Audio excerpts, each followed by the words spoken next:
Je peux réussir tout ce que j'entreprends si je m'investis et persévère. Je me libère de tout ce qui m'empêche d'exprimer et d'incarner pleinement ma joie.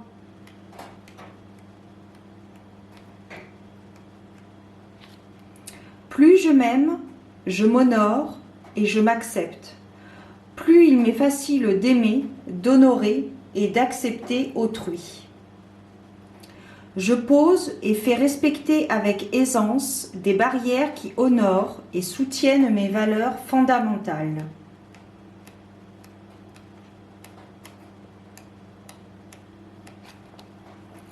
Ma réaction est mon plus grand enseignant. Elle fait apparaître ce qui doit être guéri en moi.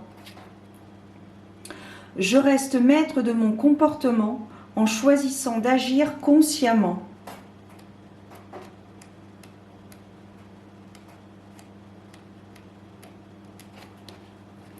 J'accueille les défis et je les considère comme des occasions de grandir. Je choisis d'être témoin de mes pensées, sans aucun jugement et en faisant preuve de curiosité, d'acceptation et d'amour. Quand je ressens mes émotions, je suis en sécurité. Je les accueille avec curiosité et sans les juger. Je suis digne de passer du temps à prendre soin de moi. Je le mérite.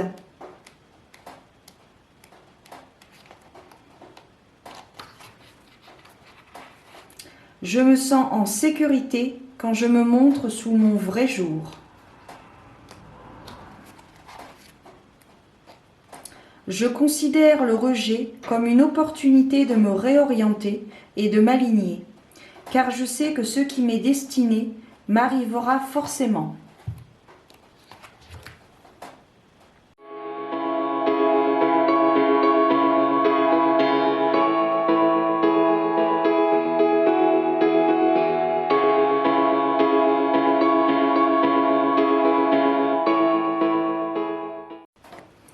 Bienvenue à toi qui passe par là. J'espère que tout va bien de ton côté et que tu passes d'agréables moments en ce début d'année 2024. Alors avant de te parler de ce livre, je souhaitais faire une petite mise à jour, disons. Cela fait 2-3 semaines que j'ai pas publié de vidéo, je crois, sur ma chaîne, parce que je n'ai pas le temps de prendre le temps de me divertir à tourner des vidéos ou à faire des guidances, des reviews, etc. J'ai pas le temps parce que pour l'instant, il y a des choses qui sont en train de se mettre en place dans ma vie perso et je n'ai pas le temps, donc il y a des priorités. Et ma priorité au jour d'aujourd'hui n'est pas de tourner des vidéos, mais plutôt de m'occuper d'autres choses dans ma vie réelle. Et pourtant, c'est pas l'envie qui m'en manque, mais je n'ai pas le temps et voilà. Néanmoins, aujourd'hui, on est dimanche, donc je prends le temps de te parler de ce livre parce que ça fait un petit moment que je l'ai. Et voilà, comme je te l'ai dit il y a quelques instants, j'ai pas le temps. Voilà, j'ai pas le temps, donc cet après-midi, je le prends parce que j'ai envie de m'aérer l'esprit, J'ai envie de discuter un petit peu avec toi. Donc aujourd'hui, je vais te parler du guide complet du Shadow Work, journal et exercice, transcender ses parts d'ombre, guérir ses blessures et enfin s'accepter, de Kelly Bramblett aux éditions Très Daniel. Donc c'est un livre qui m'a été envoyé il y a un petit moment d'ailleurs. Si vous passez par là, je m'excuse, mais voilà, je n'ai pas le temps. Voilà, c'était pas prévu et il se passe des trucs et je suis obligée de prioriser certaines choses. Donc voilà.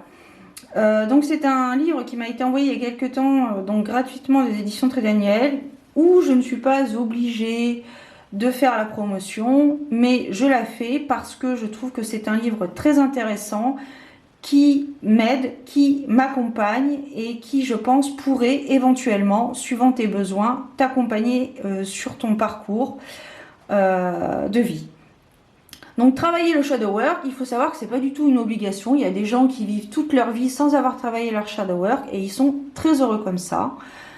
Félicitations, grand bien à vous. Et puis il y a d'autres personnes comme moi qui ressentent le besoin à un moment donné de leur vie de travailler leur part d'ombre, de percer un petit peu de percer l'abcès sur certaines choses de leur vie. Parfois ça peut être des traumatismes, des douleurs, des blessures à guérir qui ne guérissent pas en faisant une méditation uniquement. Parfois ça demande un petit peu plus de travail intérieur, d'exploration intérieure, d'introspection, de travail de soi directement, voilà.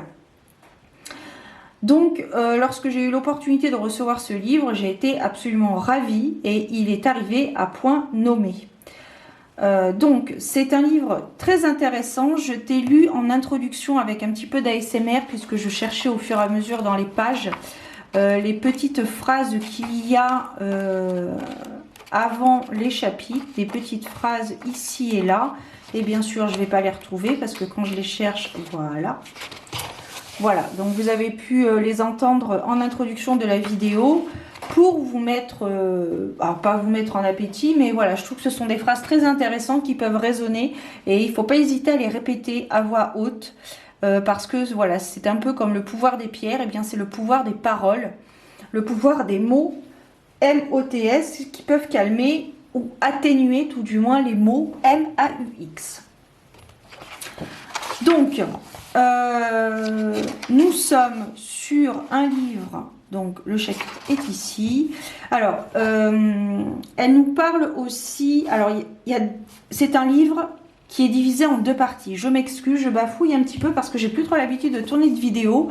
Et en plus, je ne sais pas trop présenter, de livres. Donc, je fais comme je peux et c'est très bien comme ça. Merci. Merci beaucoup. Donc du coup, c'est un livre qui est divisé en deux parties. Vous avez la première partie théorique où ici, elle nous parle donc de ce qu'est l'ombre. Voilà, donc ça c'est la partie théorique et ça c'est la partie pratique. Donc dans la première partie, vous avez différents chapitres qui nous expliquent ce qu'est l'ombre. Elle nous précise également qu'il est très important que si à un moment donné on ressent le besoin de consulter un professionnel, que ce soit de la médecine traditionnelle ou de la médecine holistique, il ne faut pas hésiter parce que c'est vrai que le shadow work, le véritable shadow work, c'est vraiment un travail en profondeur qui demande du temps. Ça peut durer des jours, des semaines, des mois, voire des années, suivant les traumatismes, les blessures à guérir. Et donc, elle nous dit effectivement qu'il ne faut pas hésiter à consulter un professionnel. Voilà. Donc, première partie, introduction au travail sur les parts d'ombre. La première partie de ce livre en constitue le fondement. Elle vise à créer une stabilité en vous permettant de pleinement comprendre ce qu'est le travail de l'ombre et ce qu'il n'est pas. Je vous aiderai à explorer en profondeur vos parts d'ombre en attirant votre attention sur la manière dont sont créées les croyances limitantes et les schémas de pensée conditionnés. Parce qu'effectivement, parfois, il peut arriver. Je pense que ça a dû arriver peut-être au moins une fois à tout un chacun, d'être dubitative à un moment donné par rapport à nos croyances. Et le fait que tout éclate à un moment donné, qu'on se sente perdu, qu'on ne sait plus quoi croire, qui croire, en quoi, en qui, eh bien, je pense que c'est le moment idéal pour travailler le shadow work. Alors, je ne sais plus si je l'avais dit en introduction. Si c'est le cas, je vais le redire, je vais me répéter, c'est pas grave. Si je ne l'ai pas dit, eh bien, je te le dis. C'est vrai qu'il y a des personnes qui passent toute leur vie sans travailler le shadow work et qui sont très heureuses, qui vivent très très bien, qui sont très heureuses, épanouies, etc. etc. Donc travailler le shadow work, c'est pas du tout une obligation. Il y en a qui vivent très bien sans en avoir fait et grand bien leur face. Mais voilà, il y a d'autres personnes qui ressentent le besoin, de par leur parcours, de travailler, de puiser en eux, d'aller chercher au plus profond d'eux-mêmes, de faire ressortir leur part d'ombre pour basculer dans la lumière. Voilà. Alors, à la rencontre de votre ombre, ce chapitre vise principalement à expliquer ce que sont nos parts d'ombre et comment elles se mettent en place tout au long de notre vie. Il y a de nombreux éléments qui entrent en jeu dans l'apparition de l'ombre. Le but n'est pas d'en finir avec ces aspects de vous qui font partie de ce que vous êtes, ni de vous en débarrasser, mais plutôt d'apprendre à les apprécier, à les aimer, à les observer sans jugement et à intégrer votre ombre sans pour autant vous identifier à elle.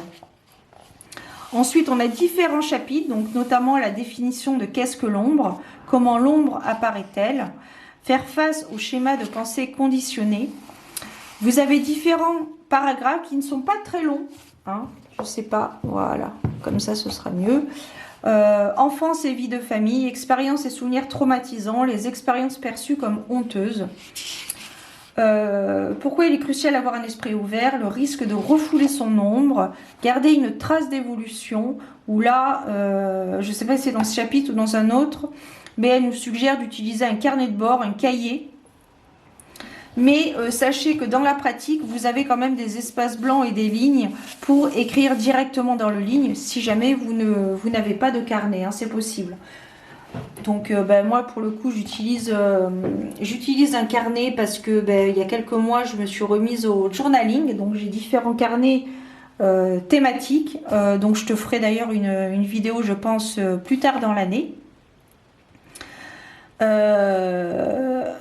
Voilà. Ensuite, les bienfaits de prendre conscience de son ombre, libérez-vous des schémas destructeurs. Et à la fin de chaque chapitre, nous avons une synthèse. Donc effectivement, c'est vrai que on pourrait être tenté d'aller directement à la fin du chapitre pour avoir l'essentiel. Mais je pense que c'est intéressant, enfin je trouve que c'est intéressant quand même de prendre le temps de lire chaque chapitre, enfin chaque paragraphe, ils ne sont pas très longs. Parce que moi j'ai remarqué qu'en lisant la théorique, donc cette première partie, le travail a déjà commencé. Le travail a déjà commencé. Ensuite, ce chapitre 2, comprendre le travail sur les parts d'ombre. Donc dans ce chapitre, nous allons continuer à explorer l'ombre et en quoi ce travail peut vous aider à affronter vos épreuves d'une manière plus équilibrée et ancrée. Donc là, il nous parle des 4 piliers du travail d'ombre. Au fil des années, à force d'écrire, d'enseigner et d'accompagner les gens, j'ai mis au point ce que j'appelle souvent les 4 piliers de la guérison de toutes les blessures. Ces 4 piliers sont l'essence de tout travail sur l'ombre et sont le fondement de mon travail d'accompagnement des personnes traumatisées et de mise en place du bon état d'esprit, c'est-à-dire d'accompagnement du travail sur les parts d'ombre. Ces 4 piliers sont l'autorégulation du système nerveux, l'état d'esprit, l'amour et l'acceptation de soi-même et enfin le pardon de soi et d'autrui. Voilà, donc ça ce sont les 4 piliers, c'est son regard, hein, bien évidemment. Explorez vos parts d'ombre, le travail sur les parts d'ombre favorise une évolution personnelle. Ensuite on a toujours, je ne vais pas te lire tous les titres des paragraphes parce que sinon la vidéo va durer très longtemps, on est déjà à 11 minutes. Donc là, on a les relations humaines sont révélatrices. On a accueilli votre ombre pour vous aimer durablement. Elle nous rappelle également dans cette partie théorique que nous attirons les personnes que nous sommes. Si par exemple, nous n'avons pas confiance en nous, nous sommes agressifs, on va attirer des personnes comme ça. Et voilà. Donc, et c'est aussi un moyen pour travailler justement nos relations. Pour pouvoir attirer des personnes qui nous correspondent mieux, qui sont plus dans la lumière et non dans l'ombre. Voilà. Donc trouver du réconfort grâce à un soutien extérieur. Donc c'est là où elle nous précise qu'il ne faut pas hésiter à faire appel à un professionnel de santé ou alors de nous aider également par notre entourage. Créer un environnement calme et propice, clarifier ses intentions, centrez-vous, ouvrez-vous à une introspection profonde, gérez sur le moment les grosses émotions et les traumatismes, et à quel résultat vous attendre. Donc là, à quoi devez-vous vous attendre? Je ne saurais le dire car votre chemin a été fait spécialement pour vous. Mais ce que je peux vous dire, c'est que j'ai créé avec ce livre le parfait compagnon de voyage. Vous travaillerez sur des affirmations qui vous aideront à adopter le bon état d'esprit et à recadrer des croyances limitantes de longue date, etc., etc., etc. Donc là, pareil, on a la synthèse, mais je trouve que c'est plus intéressant.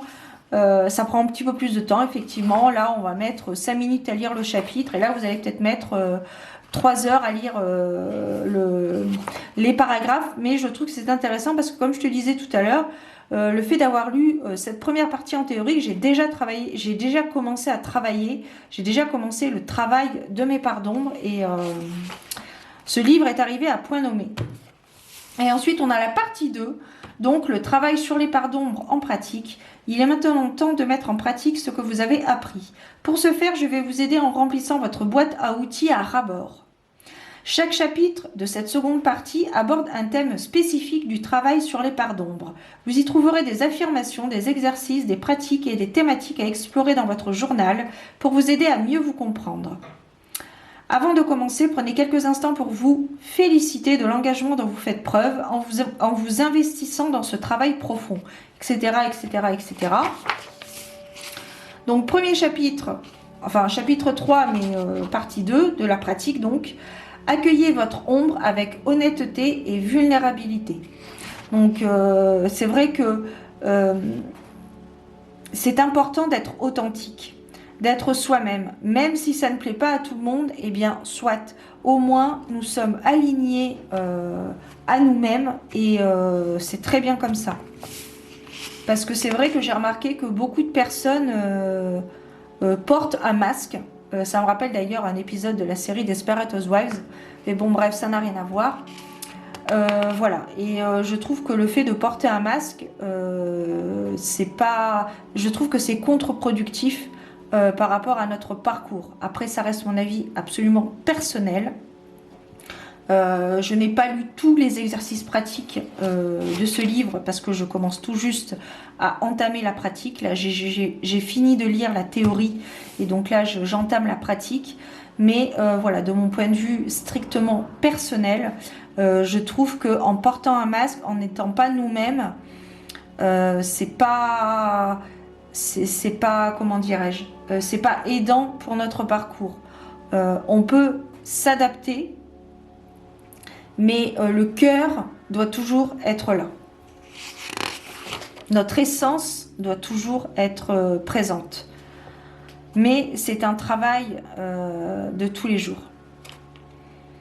Donc ici, on entame la vulnérabilité, améliore les relations humaines. Donc tu l'auras compris, dans ce chapitre, nous allons travailler l'authenticité et la vulnérabilité. Avec différents exercices. Ici, sous forme de tableau, se confronter à des vérités délicates. Donc, par exemple, ici, qu'est-ce que j'évite souvent de regarder en moi parce que c'est trop difficile d'y faire face? Donc, vous avez un exemple ici. Je me sens menacée ou jaloux quand quelqu'un a quelque chose que je veux avoir. Par exemple, tandis que je prends conscience de cette part d'ombre, quels sont les sentiments qui remontent? Et comment cet évitement se reflète-t-il dans ma vie extérieure? Ensuite, on a créé le changement. Donc maintenant que vous avez identifié certaines des vérités qui vous mettent mal à l'aise, il est temps de prendre des mesures pour évoluer positivement. Donc écrivez ci-dessous une courte déclaration qui indique les actions que vous allez mettre en place pour vivre en étant plus aligné sur vos croyances fondamentales. Ensuite, on a une autre déclaration, un texte à pointiller aussi, entre autres, voilà. Et ici, même chose. Donc, et à la fin du chapitre, on a toujours la synthèse. Ensuite, on a ici une partie journal de ce que je te disais tout à l'heure, que tu pouvais écrire dans le livre ou alors avoir ton propre carnet à côté. Donc ici, c'est du blabla personnel, j'ai envie de dire, puisqu'ici on nous demande de considérez-vous la vulnérabilité comme une force ou une faiblesse et pourquoi? Quand vous étiez enfant, comment réagissaient les adultes autour de vous lorsque quelqu'un se montrait vulnérable? En quoi leur comportement influence-t-il le vôtre aujourd'hui à l'âge adulte? Donc ici on a une page Et là, pareil, on a aussi en quoi avez-vous suffisamment confiance pour vous montrer vulnérable en sa compagnie. En qui avez-vous suffisamment confiance? Et pourquoi? Avec qui ne vous sentez-vous pas à l'aise à l'idée d'exprimer cette partie de vous-même et pourquoi? Et voilà. Et là, on a donc différents thèmes, différentes thématiques à développer pour cette partie journal. Ensuite, chapitre 4, faites face à votre ombre avec acceptation et compassion. Donc là, même combat. On a un petit texte introspectif. Ensuite, des exercices. Ici, on répond à des questions, on fait des croix dans des cases. Et pourquoi pas développer si cela est nécessaire pour vous, si on en ressent le besoin. Ça peut être super intéressant de développer. Encore un développement à faire. Prendre soin de soi, la pratique. Donc là, c'est un exercice pratique pour le coup, je pense. Voilà. Ici, gérer les émotions lourdes en 4 étapes. Ça me rappelle un peu les formations gestion du stress au travail. Enfin bon, bref. Du coup, ben là, pareil, même combat. La synthèse. Et le journal. Donc là, on retombe sur différentes thématiques par rapport à la compassion. Je crois qu'on parlait de compassion. Acceptation et compassion. Donc là, pareil, on a différentes pages avec différentes thématiques. Voilà. Conscientiser et remettez en question vos croyances limitantes. Donc là, c'est la même chose. Voilà. On a des dessins aussi à faire. Toujours répondre à des questions, remplir des tableaux, développer la synthèse et bien sûr, comme toujours, même combat, les développements, les réponses aux questions à développer. Voilà. Ensuite, on nous parle, identifiez et comprenez les raisons de votre réaction. Donc là, même chose. Améliorez vos relations en travaillant sur vos parts d'ombre. Plaire aux autres, une réaction classique en cas de traumatisme. Ah, voilà, intéressant. Bref, ça va viendre, comme dirait l'autre, ça va viendre. Du coup, on continue. Là, on fait des petites croix dans des cases. Encore, j'aime bien moi faire des croix dans les cases. Et puis, on peut développer. Soit dans le livre, soit si tu as ton carnet. On remplit des tableaux, on synthétise. Et là, ici, identifiez une personne avec laquelle vous avez des relations tendues. Inscrivez vos deux noms au milieu du cercle ci-dessous. Ensuite, pardon, remplissez ce cercle de mots et phrases positives en décrivant soit la personne, soit l'énergie que vous voulez voir apparaître dans vos rapports mutuels. Ah, c'est intéressant ça. Voilà. Accueillez votre ombre pour vous aimer durablement. Voilà. Très bien. Et à chaque début de chapitre, je ne sais pas si je te l'ai dit ou si tu l'as remarqué, on a quand même un petit développement, un petit chapitre qui nous explique un petit peu ce que c'est. La conscience de soi conduit à la clarté. Voilà. Et ensuite, on termine avec la dernière partie journal donc de ce chapitre. Voilà. On a... Donc c'est terminé. On a le mot de la fin.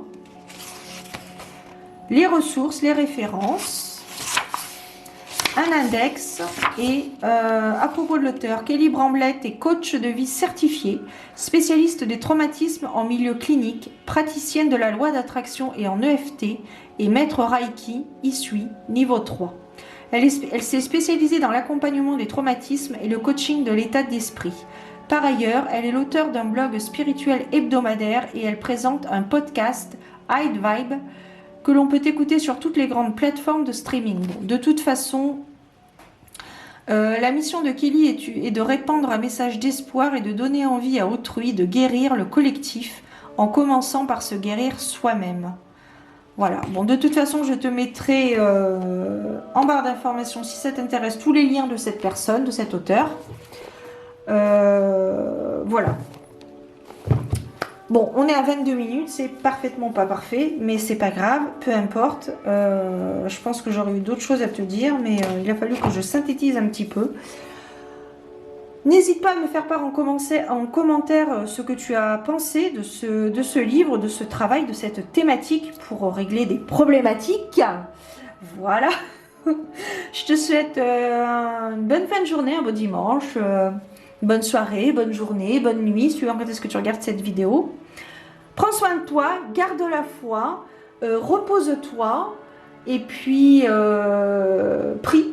Ça fait longtemps que tu l'avais pas entendu celle-là, je pense. Allez, à très bientôt. Bisous. Ciao.